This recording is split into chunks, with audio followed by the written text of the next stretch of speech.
اسرائیل نے حماس کے 7 اکتوبر کے حملے کے بعد غزہ پر زمینی، پانی اور ہوائی نقل و حرکت پر پابندی لگاتے ہوئے ناکہ بندی کر دی ہے۔ ناظرین، اسرائیل نے 2 ہفتوں سے اس علاقے کو مکمل طور پر سیل کیا ہوا ہے۔ فلسطینیوں کو کنوؤں کا گندا پانی پینے پر مجبور کر دیا ہے۔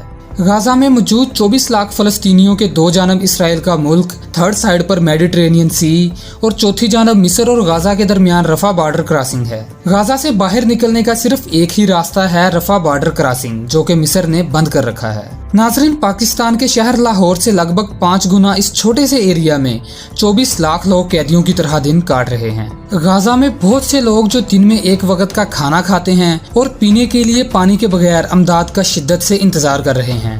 ہاسپٹل کی مینجمنٹ کو بھی جنریٹرز کے لیے فیول کی ضرورت ہے، کیونکہ وہ بم دھماکوں میں زخمی ہونے والے ہزاروں افراد کا علاج کر رہے ہیں۔ ہاسپٹلز کا کہنا ہے کہ پورے علاقے میں بلیک آؤٹ کے دوران ان کے پاس میڈیسنز اور ایمرجنسی جنریٹرز کے لیے فیولز کی کمی ہے۔ تقریباً 3000 ٹن امداد لے جانے والے 200 سے زیادہ ٹرک غزہ جانے سے پہلے کئی دنوں سے رفح کراسنگ کے قریب کھڑے تھے۔ حماس کے میڈیا آفس کے مطابق 21 اکتوبر کو مصر نے رفح بارڈر سے 20 ٹرکس کو داخل ہونے کی اجازت دی ہے، جو میڈیسنز، میڈیکل سپلائیز اور خوراک کی ایک محدود مقدار لے کر جا رہے ہیں۔ فلسطینی ہلال احمر یعنی کہ ریڈ کریسنٹ سوسائٹی کا کہنا ہے کہ اسرائیل نے القدس ہاسپٹل کو خالی کرنے کا مطالبہ کیا ہے، جو غزہ شہر میں ہزاروں بے گھر شہریوں کو پناہ دے رہا ہے۔ الاہلی عرب ہاسپٹل 1000 سے زائد فلسطینیوں کے لیے پناہ گاہ تھا، جنہیں ان کے گھروں سے نکالا گیا تھا، اور ان کا خیال تھا کہ یہ ان کے لیے محفوظ رہے گا۔ القدس ہاسپٹل کو اس وقت اسی صورتحال کا سامنا ہے جیسا کہ 18 اکتوبر کو الاہلی ہاسپٹل پر اسرائیلی فضائی حملوں سے بمباری کی گئی تھی، جس میں 500 سے زائد فلسطینی شہید ہو گئے تھے۔ لیکن اس بار القدس ہاسپٹل میں لوگوں کا زیادہ ہجوم ہے۔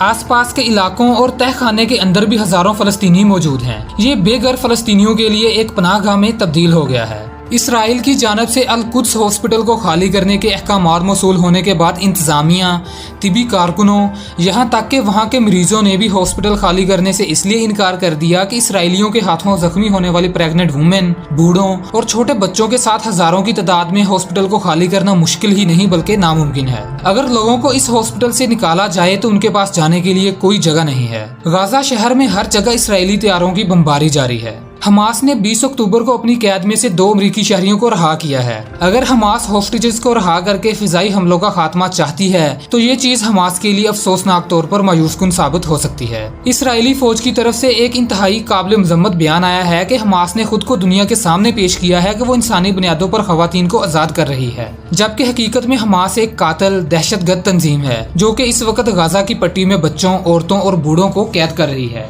یہی وہ چیز ہے جو ہم آنے والے دنوں میں اسرائیل سے بہت کچھ سننے جا رہے ہیں۔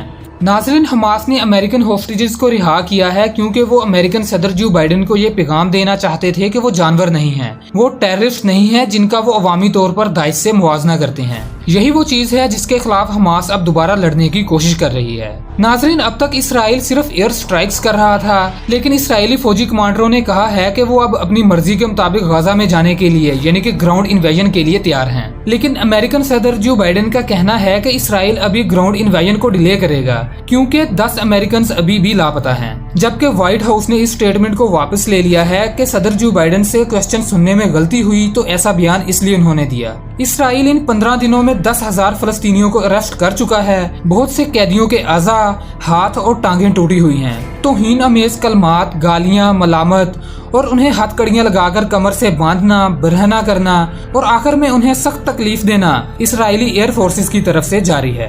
حماس اس پر ایکشن لیتی ہے یا نہیں ہم نہیں جانتے، لیکن ناظرین یقینی طور پر اب یہ ہر طرف سے صبر کا کھیل ہے، لیکن اسرائیل میں صبر مجھے آپ کو بتانا ہے ناقابل یقین حد تک کم ہوتا جا رہا ہے۔